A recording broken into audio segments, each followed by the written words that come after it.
ഇനി ചോറ്റാനിക്കരയിലേക്ക് പോകാം. അവിടെ നിന്ന് കഴിഞ്ഞ ദിവസം വന്ന വാർത്തകൾ ആശങ്കയുളവാക്കുന്നതായിരുന്നു. ചോറ്റാനിക്കരയിൽ പോക്സോ അതിജീവിതയെ ക്രൂരമായി ആക്രമിച്ച കേസിൽ പെൺകുട്ടിയെ ലഹരിക്കടിമയാക്കിയിരുന്നുവെന്ന് പ്രതിയുടെ മൊഴി. പെൺകുട്ടി ആക്രമിക്കുമ്പോൾ ലഹരി ഉപയോഗിച്ചിരുന്നില്ല എന്നും പ്രതി അനൂപ് പോലീസിനോട് പറഞ്ഞു. ഇരുവരുടെയും സുഹൃത്തുക്കളുടെ മൊഴി പോലീസ് രേഖപ്പെടുത്തും.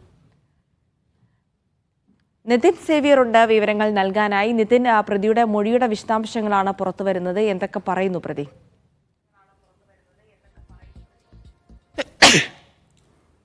ജിൽസി, ഈ ചോറ്റാനിക്കരയിൽ അതിക്രൂരമായി പെൺകുട്ടി ആക്രമിക്കപ്പെട്ട സംഭവത്തിൽ പ്രതിയുടെ മൊഴിയുടെ വിശദാംശങ്ങളാണ് ഇപ്പോൾ പുറത്തുവരുന്നത്. അതായത് ഈ പ്രതിയായ അനൂപ് സ്ഥിരമായി പെൺകുട്ടിയെ ലഹരിക്ക് അടിമയാക്കിയിരുന്നു എന്നാണ് പോലീസിന് മൊഴി നൽകിയിരിക്കുന്നത്. പക്ഷേ ഈ പെൺകുട്ടി ആക്രമിക്കപ്പെട്ട ദിവസം താൻ ലഹരി ഉപയോഗിച്ചിരുന്നില്ല എന്നും പോലീസിന് മൊഴി നൽകിയിട്ടുണ്ട്. പ്രധാനമായും ഈ പ്രതി പോലീസിനോട് പറഞ്ഞിരിക്കുന്നത് അന്നേ ദിവസം താൻ അവിടെ ചെന്നിരുന്നു.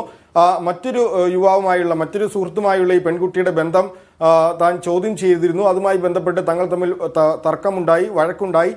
താൻ ഈ പെൺകുട്ടിയെ മർദ്ദിച്ചിരുന്നു. ഈ മർദ്ദനത്തിൽ മനം തൊന്ന് ഈ പെൺകുട്ടി ആത്മഹത്യക്ക് ശ്രമിച്ചു. കഴുത്തിൽ ഷോൾ മുറുക്കി ആത്മഹത്യക്ക് ശ്രമിച്ചു. താനിത് കണ്ട് ഈ ഷോൾ മുറിച്ചു മാറ്റി പെൺകുട്ടിയെ തറയിൽ കിടത്തുകയാണ് ചെയ്തത്. പിന്നീട് അവിടെ നിന്നും ഭയപ്പെട്ട് തിരികെ പോവുകയാണ് ചെയ്തതെന്നാണ് ഈ പ്രതി പോലീസിന് മൊഴി നൽകിയിരിക്കുന്നത്. പക്ഷേ ഈ മൊഴി പൂർണ്ണമായും പോലീസ് വിശ്വസിച്ചിട്ടില്ല. കൊലപാതക ശ്രമം അടക്കമുള്ള വകുപ്പുകൾ ഈ പ്രതിക്കെതിരെ ചുമത്തിയിട്ടുണ്ട്. ഈ പ്രത്യേകിച്ച് ഈ പെൺകുട്ടിയുടെ ദേഹമാസകലം ആക്രമിക്കപ്പെട്ടതിൻ്റെ പാടുകളുണ്ടായിരുന്നു, കയ്യിൽ മുറിവുകളുണ്ടായിരുന്നു, കഴുത്തിൽ ഷോൾ കൊണ്ട് മുറുക്കിയതിൻ്റെ പാടുകളുണ്ടായിരുന്നു. ഈ പ്രതി അനൂപ് ഈ പെൺകുട്ടിയെ ഷോൾ കൊണ്ട് ശ്വാസം മുട്ടിക്കാൻ ശ്രമിച്ചു എന്ന് പോലീസ് സംശയിക്കുന്നുണ്ട്. ഏതായാലും ഈ പ്രതിയെ ഇന്ന് രാവിലെ 10 മണിക്ക് സംഭവ സ്ഥലത്ത് എത്തിച്ച് തെളിവെടുപ്പ് നടത്തുന്നുണ്ട്. അല്പസമയത്തിനകം തന്നെ ഈ തെളിവെടുപ്പ് നടക്കും. പ്രതിയുടെ ചില വസ്തുക്കൾ അല്ലെങ്കിൽ പ്രതി ഉപയോഗിച്ചിരുന്ന ചില സാധനങ്ങളൊക്കെ